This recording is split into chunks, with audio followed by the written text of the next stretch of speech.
Good evening and thanks for joining us.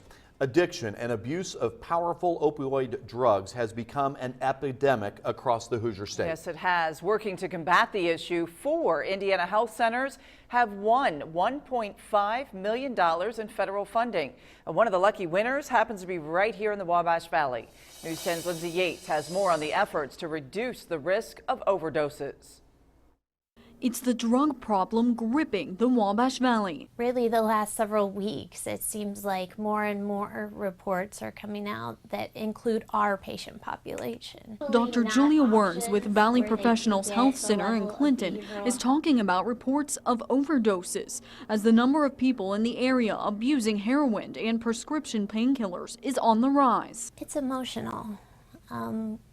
We feel that addiction is in fact a disorder for which help is in short supply. That's why the center is creating a new program. In part, it will teach primary care providers to recognize the signs and symptoms of drug abuse. So it definitely creates a foundation for patients to start their recovery process right then. An opportunity made possible because of a $400,000 boost in federal funding. It was a very passionate effort by our staff to make this program as comprehensive and effective as possible. And hope is the efforts will curb drug abuse and ultimately save lives. It's exciting to provide a resource that helps them fight that addiction and hopefully win. In Clinton with photojournalist Tony Casasilla, Lindsay Yates, News 10.